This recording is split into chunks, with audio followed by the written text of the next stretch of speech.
Hai, saya Dr. Wins, spesialis ortopedi. Kali ini kita akan membahas topik apa itu pengapuran atau osteoartritis.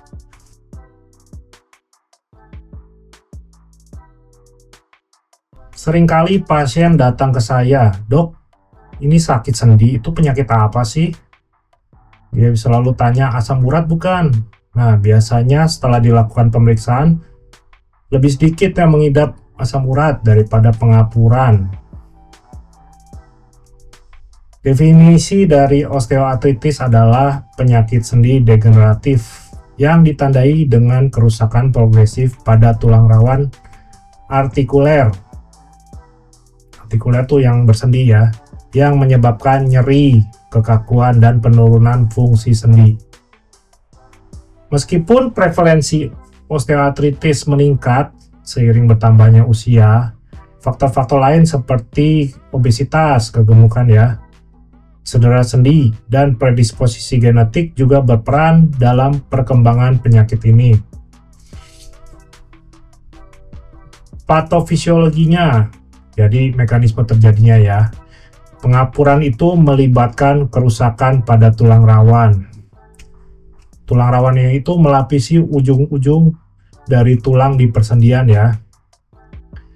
Kemudian tulang rawan yang sehat memungkinkan terjadinya pergerakan yang halus dan berfungsi sebagai peredam kejut. Pada pengapuran, tulang rawan ini akan mengalami degenerasi, menyebabkan tulang bergesekan langsung satu dengan yang lainnya, yang akan mengakibatkan nyeri dan pembatasan gerak.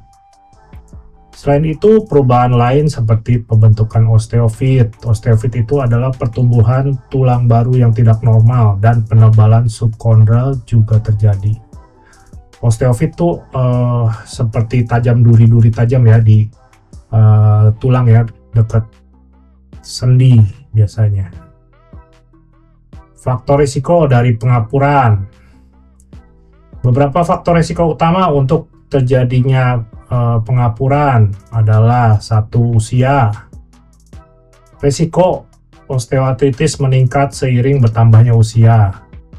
Kemudian jenis kelamin, wanita lebih rentan terhadap osteoartritis dibandingkan pria, terutama setelah menopause. Kemudian obesitas. Berat badan berlebih meningkatkan tekanan pada sendi yang menanggung beban seperti lutut dan pinggul, yang dapat mempercepat kerusakan tulang rawan. Lalu cedera sendi. Cedera sendi yang sebelumnya, maksudnya cedera sebelumnya pada sendi seperti patah tulang, kemudian robekan ligamen dapat meningkatkan resiko pengapuran di kemudian hari. Nah, genetik juga bisa. Riwayat keluarga dengan osteoartritis dapat meningkatkan resiko seseorang untuk mengembangkan kondisi seperti ini. Pekerjaan dan aktivitas juga, terutama pekerjaan dan aktivitas yang menuntut penggunaan sendi secara berlebihan dan repetitif atau berulang-ulang dapat meningkatkan resiko osteoartritis. Gejala klinisnya meliputi nyeri biasanya pada sendi yang terkena, terutama aktivitas setelah aktivitas ya, atau pada akhir hari. Kemudian terjadi kekakuan sendi, terutama setelah periode tidak aktif atau di pagi hari. Lalu kadang juga timbul pembengkakan ringan di sekitar sendi yang terkena. Kemudian ada penurunan fleksibilitas, ya, rentang gerak sendinya terbatas. Kemudian ada krepitasi, yaitu ada sensasi, ada suara berderak, ya, krepitasi, krek, gitu ya, ini. Nah, gitu. Kedengar ya? Oke, kemudian diagnosis osteoartritis biasanya didasarkan pada kombinasi riwayat medis, kemudian pemeriksaan fisik juga, dan pencitraan radiologi. Sinar X, ronsen ya, sinar X dapat menunjukkan penyempitan ruang sendi. dan pembentukan osteofit, dan perubahan lain khas pada osteoartritis. Dalam beberapa kasus, MRI dapat digunakan untuk evaluasi lebih lanjut, terutama jika ada kecurigaan kerusakan pada jaringan lunak. Jaringan lunak itu selain tulang ya, jadi otot, ligamen, tendon di sekitar situ ya. Kemudian pengelolaan dan pengobatannya meliputi modifikasi gaya hidup seperti latihan fisik, latihan teratur ya, dapat membantu meningkatkan fleksibilitas dan kekuatan otot di sekitar sendi. Kemudian ada pengendalian berat badan. Menurunkan berat badan dapat mengurangi tekanan pada sendi yang menanggung beban, sehingga mengurangi gejala osteoartritis. Farmakoterapi atau terapi obat-obatan ya. Analgetik, obat penghilang sakit, seperti non-steroid anti-inflammatory drug, paracetamol juga bisa, sering digunakan untuk pengelola nyeri pada pengapuran, dan beberapa obat lainnya ya.